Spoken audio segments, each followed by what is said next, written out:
Think about just how much information we are wading through every single day, especially rules and regulations, right? It's constant. Exactly.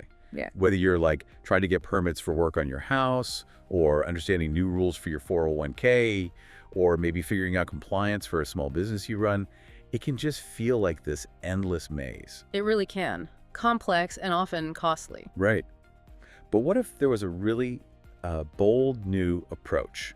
Something to not just cut through the complexity, but to actually reduce the sheer number of rules. That would be a big change. Well, today we're going to dig into a policy that aims to do exactly that.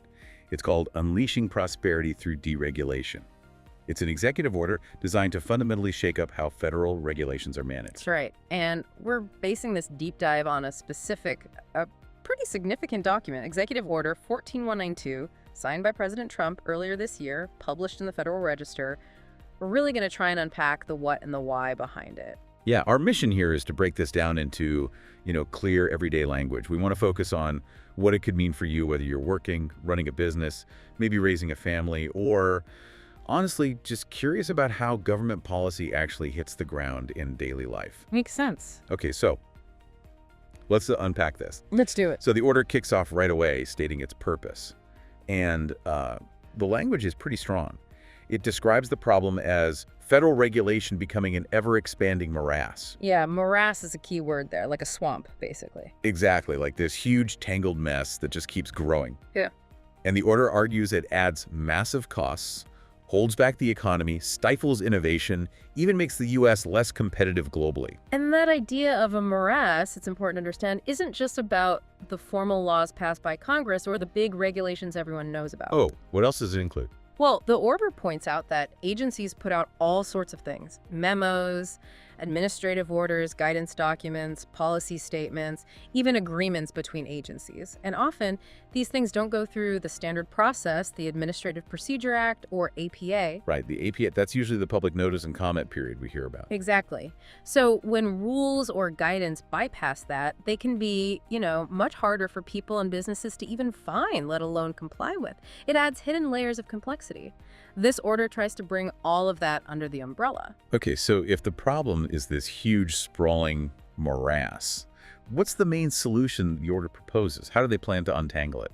The main goal is stated very clearly: to significantly reduce the private expenditures required to comply with federal regulations. Basically, cut the costs businesses and individuals spend on following rules. Makes sense. But how? Well, here's where it gets really interesting. The order lays out a very specific, very striking directive. Okay.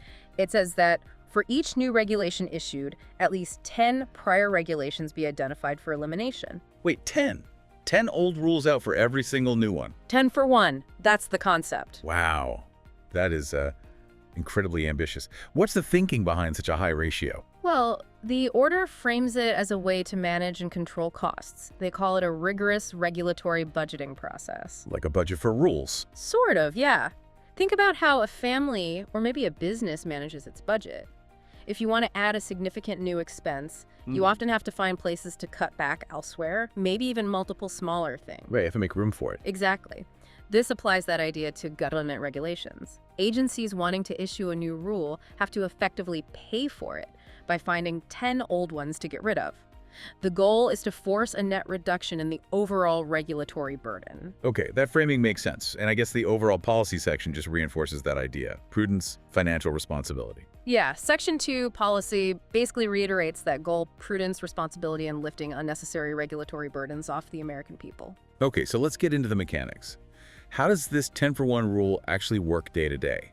Section 3 talks about a regulatory cap for fiscal year 2025. Right.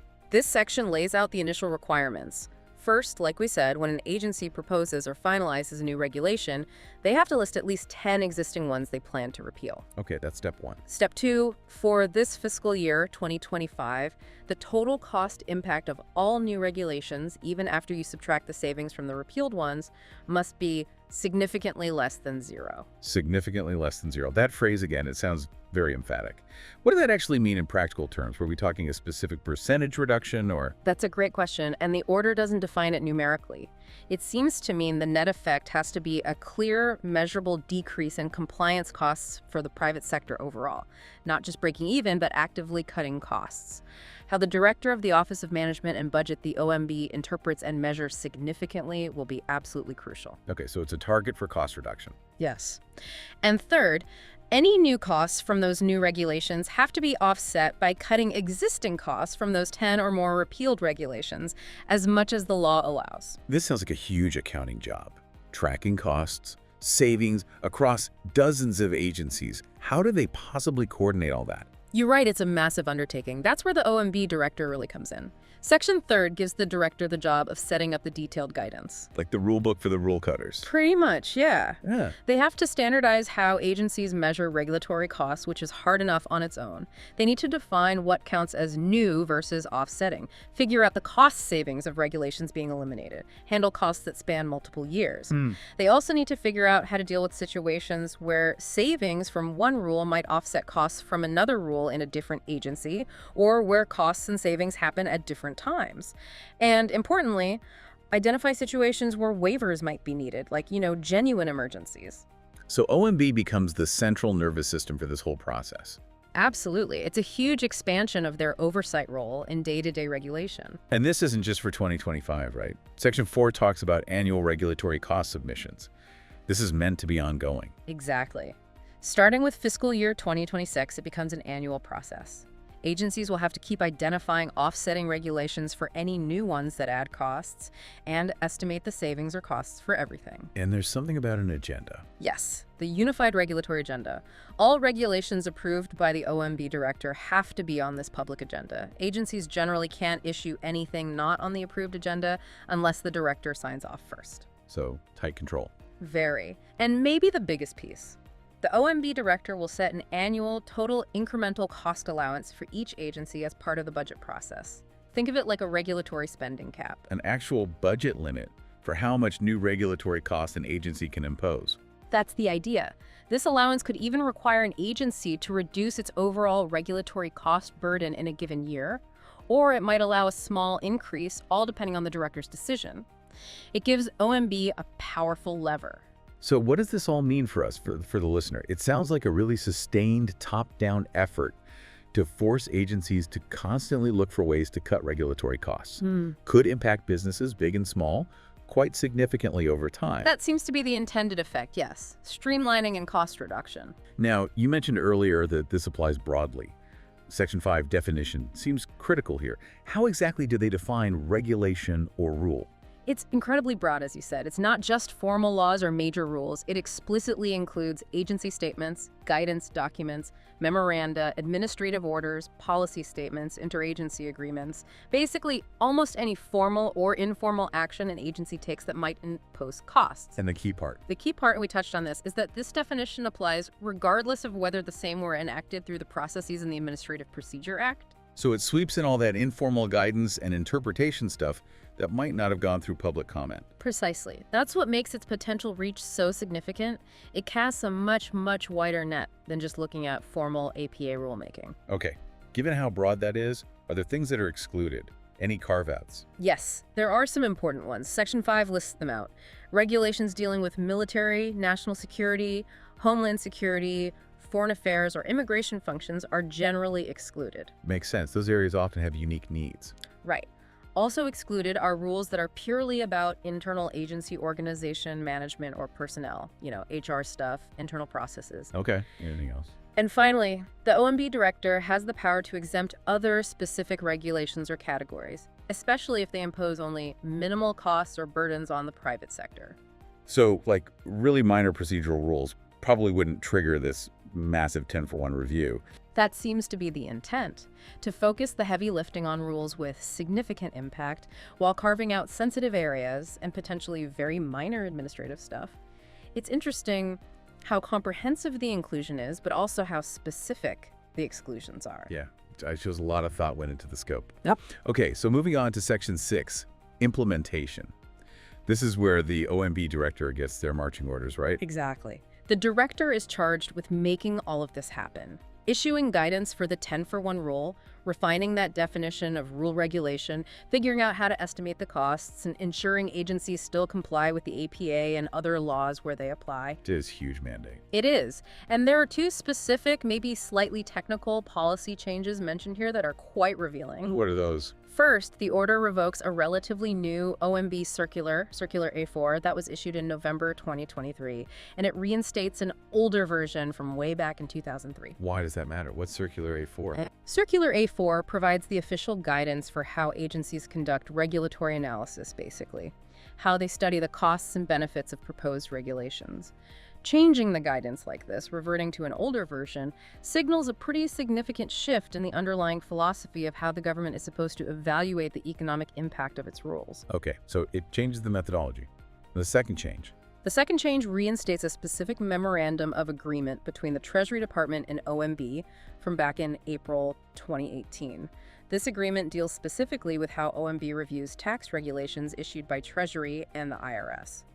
So bringing tax rules back under potentially tighter OMB review. That appears to be the implication, yes. Reinstating that 2018 agreement suggests a desire for OMB to have more scrutiny over the regulatory aspects of tax policy. So connecting this back to the listener, these might sound like inside baseball bureaucratic changes, but what you're saying is they actually set the stage for how all future regulations, including tax rules that could directly impact, your paycheck or your business taxes, are going to be judged for their economic cost. Exactly. It's about changing the fundamental framework for how regulations are developed and approved across the entire government. Interesting.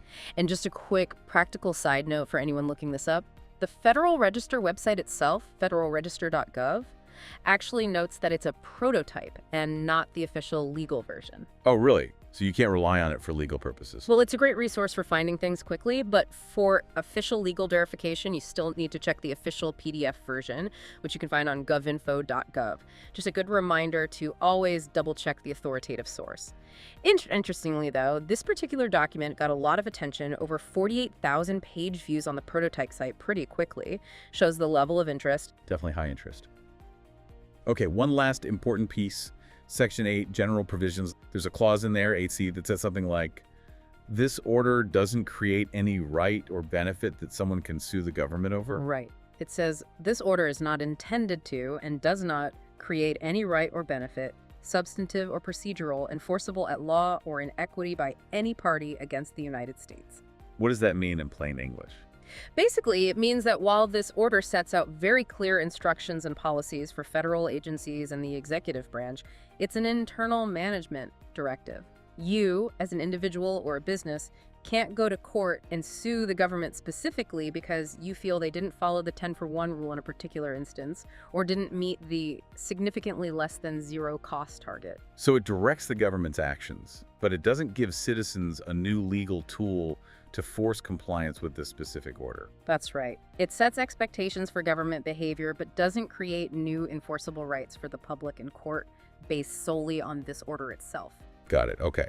So wrapping up, the overall goal here is pretty clear. Cut down the regulatory burden, aim for prosperity through deregulation. Yeah. It's obviously a very ambitious plan. Extremely ambitious. And the real world impact, how agencies adapt, how costs are actually measured, how many rules truly get repealed, that will all unfold over time. So the big takeaway from our deep dive today on Executive Order 14192, it's a really significant attempt to reshape federal regulation.